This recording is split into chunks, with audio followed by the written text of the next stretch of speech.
നമസ്കാരം. ഹമീദ് മാമു എന്ന യൂട്യൂബ് ചാനലിലേക്ക് ഏവരെയും ഞാൻ സ്വാഗതം ചെയ്യുന്നു. ഞാൻ അഡ്വക്കേറ്റ് അബ്ദുൽ ഹമീദ്, എറണാകുളം ജില്ലാ കോടതിയിൽ പ്രാക്ടീസ് ചെയ്യുന്നു.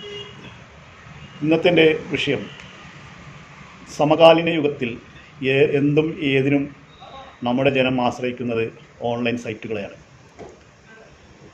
അതുപോലെ തന്നെ ഓൺലൈൻ സൈറ്റുകളുടെ വർധനവോടുകൂടി അതിൻ്റെ ഫ്രോഡും വർദ്ധിച്ചുകൊണ്ടിരിക്കുകയാണ്. പണമിടപാടുകളിൽ നടക്കുന്ന ഫ്രോഡുകൾ, അതുപോലെ തന്നെ ബാങ്കുകളിൽ, ATMകളിൽ, അതുപോലെ തന്നെ ഇന്നും ഒരു ഫ്രോഡ് നടന്നുകൊണ്ടിരിക്കുന്നൊരു സംഭവമാണ് മാട്രിമോണിയൽ സൈറ്റിലൂടെ നടക്കുന്ന ഫ്രോഡുകൾ. ഇന്നത്തെ എൻ്റെ വിഷയം അതാണ്. മാട്രിമോണിയൽ സൈറ്റ് നിങ്ങൾ തിരഞ്ഞെടുക്കുമ്പോൾ ശ്രദ്ധിക്കേണ്ട പല സുപ്രധാന കാര്യങ്ങളുമുണ്ട്. നിങ്ങളുടെ സ്വപ്നമാണ് നിങ്ങളുടെ മകളുടെ അല്ലെങ്കിൽ മകൻ്റെ വിവാഹം എന്നത്. അത് നിങ്ങൾ കൂടുതലും അവരുടെ വിവാഹമാകുമ്പോൾ നിങ്ങൾ ആശ്രയിക്കുന്നത് ഏതെങ്കിലും മാട്രിമോണിയൽ സൈറ്റിൽ രജിസ്റ്റർ ചെയ്തിട്ട് അവർക്ക് വേണ്ട അനുയോജ്യമായ വിവാഹം കണ്ടുപിടിക്കുക എന്നുള്ളതാണ്. അതാണ് ഇന്നത്തെ ട്രെൻഡ്. അപ്പോൾ ഈ ട്രെൻഡ് മനസ്സിലാക്കിക്കൊണ്ട് തന്നെ സൈബർ സെല്ല് ഒരുപാട് മാട്രിമോണിയൽ സൈറ്റ് തിരഞ്ഞെടുക്കുമ്പോൾ ഒരുപാട് കാര്യങ്ങൾ, ഒരുപാട് ടിപ്സ് പറഞ്ഞു തരുന്നുണ്ട്. മിനിസ്ട്രി ഓഫ് ഹോം അഫെയർസിൻ്റെ കീഴിൽ പ്രവർത്തിക്കുന്ന സൈബർ സെല്ലിൻ്റെ ടിപ്പുകളാണ്, സൈബർ സെല്ല് ഇറക്കിയ ടിപ്പുകളാണ് ഞാൻ നിങ്ങൾക്ക് ഇവിടെ പറഞ്ഞു തരാൻ പോകുന്നത്. അപ്പോൾ ഒരു മകളുടെ മകൻ്റെ കല്യാണം തിരഞ്ഞെടുക്കുമ്പോൾ, കല്യാണത്തിന് അനുയോജ്യമായ വരനെ അല്ലെങ്കിൽ വധുവിനെ തിരഞ്ഞെടുക്കുമ്പോൾ ഈ കാര്യങ്ങൾ കൂടി ശ്രദ്ധിച്ചാൽ നന്നായിരിക്കും എന്നാണ് എൻ്റെ അഭിപ്രായം. അപ്പോൾ എൻ്റെ വീഡിയോ ഇഷ്ടമാവുകയാണെങ്കിൽ ലൈക്ക് ചെയ്യാനും ഷെയർ ചെയ്യാനും സബ്സ്ക്രൈബ് ചെയ്യാനും ബെൽ ബട്ടൺ ക്ലിക്ക് ചെയ്യുകയാണെങ്കിൽ എൻ്റെ വീഡിയോ ഇതുപോലുള്ള ഇൻഫർമേഷൻ വീഡിയോകളും നിയമപരമായ വീഡിയോകളുമാണ് ഞാൻ കൂടുതലും പോസ്റ്റ് ചെയ്യുന്നത്. അപ്പോൾ വീഡിയോയിലേക്ക് പോകാം.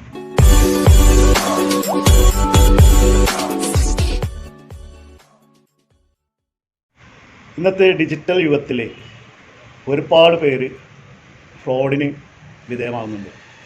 നമ്മൾ പത്രമെടുത്ത് വായിച്ച് നോക്കിയാൽ എവിടെ നോക്കിയാലും ഫ്രോഡുകളുടെ കാര്യമാണ് വായിക്കാൻ കിട്ടുന്നത്. അപ്പോൾ അത്തരത്തിലുള്ള ഫ്രോഡുകൾ തടയുക എന്നുള്ളത് സൈബർ സെല്ലിൻ്റെയും കൂടി ഉത്തരവാദിത്തമാണ്.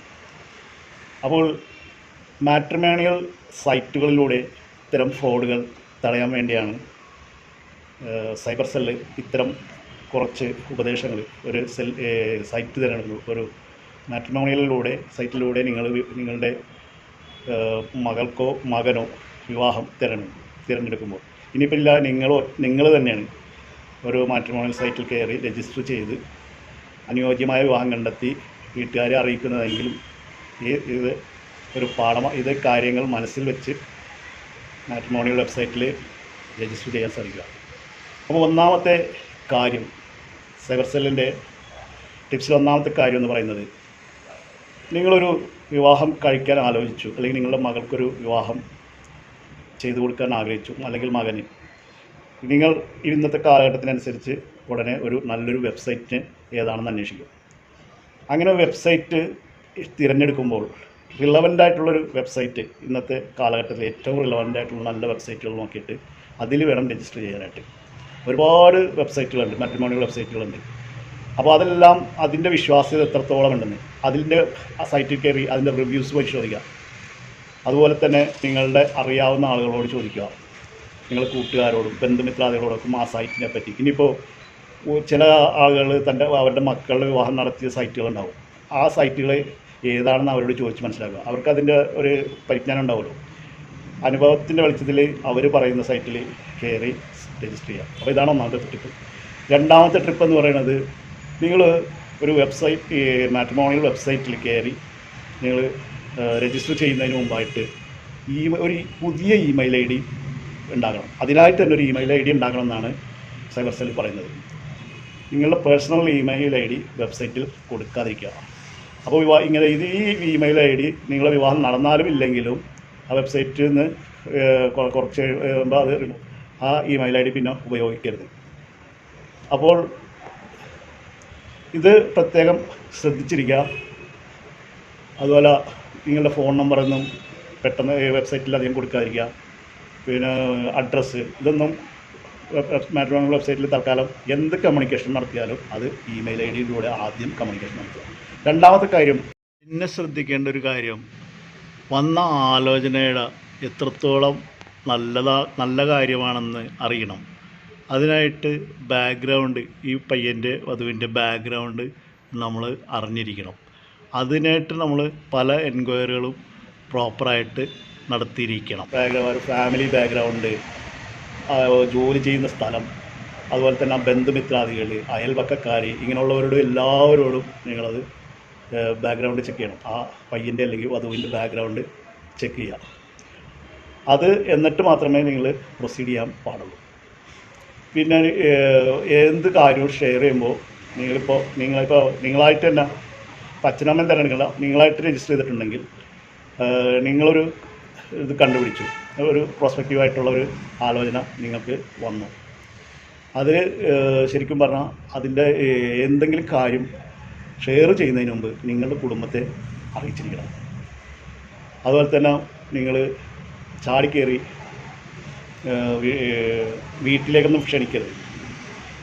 ഒരു കൺവീനിയൻ്റ് ആയിട്ടുള്ള ഒരു പ്ലേസ്, പബ്ലിക് പ്ലേസിൽ വെച്ച് വേണം നിങ്ങളൊരു ചെറിയൊരു മീറ്റിംഗ് നടത്തണമെന്ന് പരസ്പരം ആഗ്രഹിക്കുന്നുണ്ടെങ്കിൽ അത് ഒരു കൺവീനിയൻ്റ് ആയിട്ടുള്ള പബ്ലിക് പ്ലേസിൽ വെച്ചായിരിക്കണം. അത് അങ്ങനെ ചെയ്യുമ്പോൾ തന്നെ നിങ്ങളുടെ വീട്ടുകാരെയും അല്ലെങ്കിൽ കൂട്ടുകാരെ ആരെങ്കിലും നിങ്ങളുടെ കൂടെ ഉണ്ടായിരിക്കണം.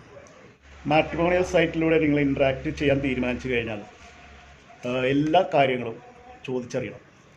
അതിനുശേഷം മാത്രമേ അതിനോട് പ്രൊസീഡ് ചെയ്യാൻ പാടുള്ളൂ. സംസാരത്തിൽ നിങ്ങൾ എല്ലാ ഇൻഫർമേഷൻസും ചോദിച്ച് മനസ്സിലാക്കുക. ഫാമിലിയെ പറ്റി, പിന്നെ ജോലിയെപ്പറ്റി, ഇങ്ങനെയുള്ള കാര്യങ്ങളെല്ലാം മാട്രിമോണിയൽ സൈറ്റിലൂടെ ഇൻട്രാക്ട് ചെയ്യുമ്പോൾ ഇതെല്ലാം ചോദിച്ച് മനസ്സിലാക്കിയതിന് ശേഷം അതിൽ എന്തെങ്കിലും സംസാരത്തിൽ പാകപ്പിഴ ഉണ്ടെന്ന് തോന്നിക്കഴിഞ്ഞാൽ, ഒരു ഇൻകൺസിസ്റ്റൻസി ഫീൽ ചെയ്ത് കഴിഞ്ഞാൽ നിങ്ങളതിൽ അതായിട്ട് മുന്നോട്ട് പോകരുത്.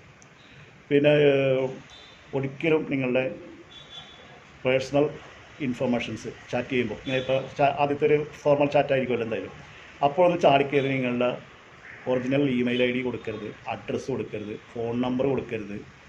പിന്നെ മുഴുവൻ ഡീറ്റെയിൽസ് അവരായിട്ട് നമ്മൾ കൂടുതൽ അടുക്കുന്നത് വരയ്ക്കും. കാര്യം ഒരു ഫോർമൽ ചാറ്റിങ്ങിലാണ് ഞാനീ പറയുന്നത്. അപ്പോൾ ആദ്യം ഒന്നും ചാടിക്കയറി ഫോൺ നമ്പറൊന്നും കൊടുത്ത് കളയരുത്. ആദ്യം അവരെപ്പറ്റി ശരിക്കും വ്യക്തമായിട്ട് മനസ്സിലാക്കാനായിട്ട് അവരുടെ ഡീറ്റെയിൽസ് നമ്മൾ കളക്ട് ചെയ്യാം. അവരുമായിട്ട് ചാറ്റ് ചെയ്യുമ്പോഴൊക്കെ നമ്മൾ അവരുടെ ഡീറ്റെയിൽ കളക്ട് ചെയ്തതിന് ശേഷം മാത്രം ആദ്യത്തെ ഫോർമൽ ചാറ്റിങ്ങിൽ നിങ്ങൾ ഐ ഡി പ്രൂഫൊന്നും നിങ്ങൾ കൊടുക്കരുത്. പിന്നെ അതുപോലെ തന്നെ നിങ്ങളിപ്പോൾ NRI ആയിട്ടാണ് ഒരു കോൺടാക്റ്റ് നടത്തണമെന്നുണ്ടെങ്കിൽ ചിലപ്പോൾ അയാൾ വിദേശത്തായിരിക്കും. ഒരുപാട് ഫ്രോഡുകൾ NRI ആണെന്നും പറഞ്ഞുകൊണ്ട് വിദേശത്താണെന്നും പറഞ്ഞുകൊണ്ട് ഫ്രോഡുകൾ നടക്കുന്നുണ്ട്. അപ്പോൾ അങ്ങനെ ഇത് അങ്ങനെ ഒരു ബന്ധം നിങ്ങൾക്ക് അനുയോജ്യമായിട്ട് വന്നു കഴിഞ്ഞാൽ അദ്ദേഹത്തിൻ്റെ ഇപ്പോൾ ദുബായിലാണ് അല്ലെങ്കിൽ അമേരിക്കയിലാണ്, അങ്ങനെയുള്ള NRIs ആയിട്ടൊക്കെ ആണെങ്കിൽ തന്നെയാണെങ്കിൽ ആരായിട്ടാണെങ്കിലും അവരുടെ കാര്യങ്ങൾ അവരുടെ വർക്ക് പ്ലേസിൽ അടുത്ത് നിങ്ങളുടെ ബന്ധുക്കൾ ആരെങ്കിലും ഉണ്ടെങ്കിൽ അവരെ വിട്ട് അന്വേഷിപ്പിക്കണം. പിന്നെ കൂടിക്കാഴ്ച നടത്തുമ്പോൾ തന്നെ നിങ്ങളുടെ വീട്ടുകാരുടെ സാന്നിധ്യത്തിലായിരിക്കണം കാര്യങ്ങൾ നീക്കേണ്ടത്. ഒളിച്ചു വെച്ചിട്ടുള്ള ഒരു പരിപാടിയും ഉണ്ടാക്കരുത്.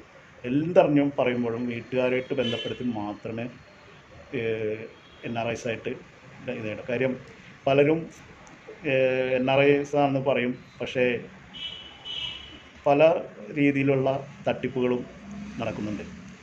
ഈ NRIs എന്ന് പറയുമ്പോൾ നമുക്ക് ചാടിക്കയറി കല്യാണാലോചന നടത്തും.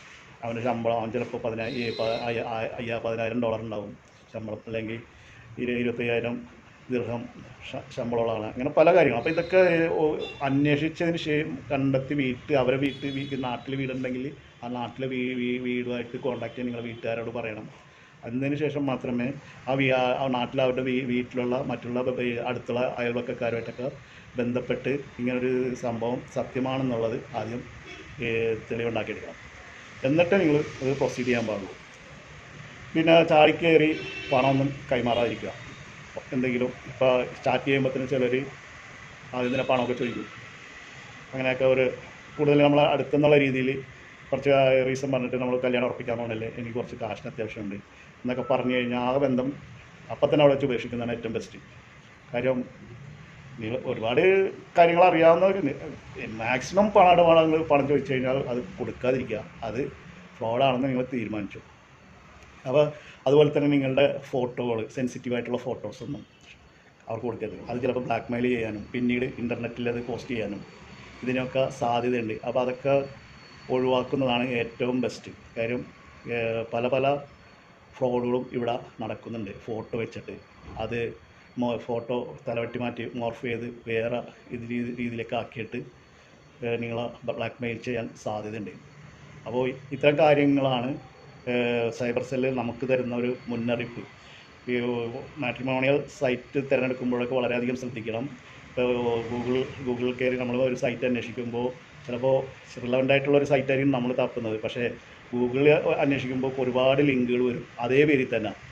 ആ ലിങ്കിൽ ചിലപ്പോൾ വേറെ ഏതെങ്കിലും ഫ്രോഡ് ലിങ്കിൽ കയറി ചിലപ്പോൾ നമ്മൾ ക്ലിക്ക് ചെയ്ത് കഴിഞ്ഞാൽ നമ്മൾ പെട്ടത് തന്നെ. അപ്പോൾ ഇതെല്ലാം വളരെ കെയർഫുള്ളായിട്ട് ചെയ്യേണ്ട ഒരു കാര്യമായതുകൊണ്ടാണ് ഇതിവിടെ നടന്നുകൊണ്ടിരിക്കുന്ന കാര്യങ്ങളാണ്. ഒരുപാട് സ്കാം നടക്കുന്നുണ്ട്. അപ്പോൾ അത് ഇല്ലാതിരിക്കാനാണ് സൈബർ സെല്ല് ഇങ്ങനൊരു ഇൻഫർമേഷൻ പൊതുജനങ്ങൾക്ക് നൽകുന്നത്. ഇനിയും കുറച്ച് കാര്യങ്ങളുണ്ട്, അത് ഞാൻ പറയാം. അതുപോലെ തന്നെ സൈബർ സെല്ല് ചില ഫ്രോഡുകളുടെ ലക്ഷണം നമുക്ക് പറഞ്ഞു തരുന്നുണ്ട്. അത് മനസ്സിലാക്കിയിരിക്കുന്നത് നല്ലതാണ്. ചില ഫ്രോഡുകൾ ചാറ്റ് ചെയ്യാൻ വിളിച്ചാൽ നേരിട്ട് വരില്ല, പേഴ്സണൽ മീറ്റിന് വരില്ല, നേരിട്ട് നമ്മൾ മുന്നിൽ ഹാജരാകാൻ അവർ മടിക്കും. അത് ഫ്രോഡിൻ്റെ ലക്ഷണമാണ്. അതുപോലെ തന്നെ ചില ഫ്രോഡുകൾ ചാടിക്കയറി എനിക്കിഷ്ടപ്പെട്ട് എനിക്ക് ഒറ്റ നോട്ടത്തിൽ സ്നേഹം നിങ്ങളോട് പ്രകടിപ്പിച്ച് കഴിഞ്ഞാൽ ആദ്യത്തെ കാശിൽ തന്നെ സ്നേഹം പ്രകടിപ്പിച്ചാൽ അവനെ ഒഴിവാക്കുകയാണ് നല്ലത്. അതുപോലെ തന്നെ മൂന്നാമത്തെ കാര്യം, പല പല ഫോണിൽ നിന്ന് വിളിക്കുന്നവരാണെങ്കിൽ അങ്ങനെയുള്ളവരെ വിശ്വസിക്കേണ്ട, അവൻ ഫ്രോഡായിരിക്കും. അതുപോലെ തന്നെ നിങ്ങൾ അങ്ങോട്ട് വിളിച്ചാൽ എടുക്കാതിരിക്കുക. ഇതെല്ലാം ഫ്രോഡിൻ്റെ ലക്ഷണമാണെന്നാണ് സൈബർ സെല്ല് പറയുന്നത്. പിന്നെ ആദ്യത്തെ ചാറ്റിൽ തന്നെ നിങ്ങളുടെ ഫിനാൻഷ്യൽ സ്റ്റാറ്റസ് ചോദിക്കും. ചില ആളുകൾ നിങ്ങൾ ആദ്യത്തെ ചാറ്റിൽ തന്നെ ചോദിച്ചോളൂ ഫിനാൻഷ്യൽ സ്റ്റാറ്റസ് സെറ്റപ്പ് എന്താണ്. കാര്യം അത് ഫ്രോഡുകളുടെ ലക്ഷണമാണ്. പിന്നെ അതുപോലെ തന്നെ സോഷ്യൽ മീഡിയയിൽ ഇത്തരക്കാർക്ക് ഒരു വ്യക്തമായ പ്രൊഫൈൽ ഉണ്ടാവില്ല. ഉണ്ടെങ്കിൽ തന്നെ വളരെ കുറഞ്ഞ 100-ൽ താഴെ ചിലപ്പോൾ ഫ്രണ്ട്സുള്ള ഒരു പ്രൊഫൈലാണെങ്കിൽ നിങ്ങൾ കരുതിക്കൂ അത് ഫ്രോഡാണ്.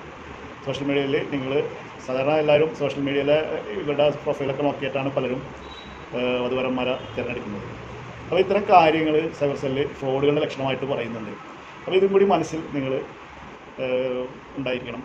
അത് അല്ലെങ്കിൽ നിങ്ങൾക്ക് പണി കിട്ടിയിരിക്കും. എൻ്റെ വീഡിയോ ഇഷ്ടമായാൽ ലൈക്ക് ചെയ്യാനും അതുപോലെ തന്നെ സബ്സ്ക്രൈബ് ചെയ്യാനും ഷെയർ ചെയ്യാനും ഇതുപോലുള്ള കാര്യങ്ങൾ മറ്റുള്ളവർക്ക് ഷെയർ ചെയ്ത് കൊടുത്തു കഴിഞ്ഞാൽ അവർക്കും ഒരുപാട് ഉപകാരമായിരിക്കും.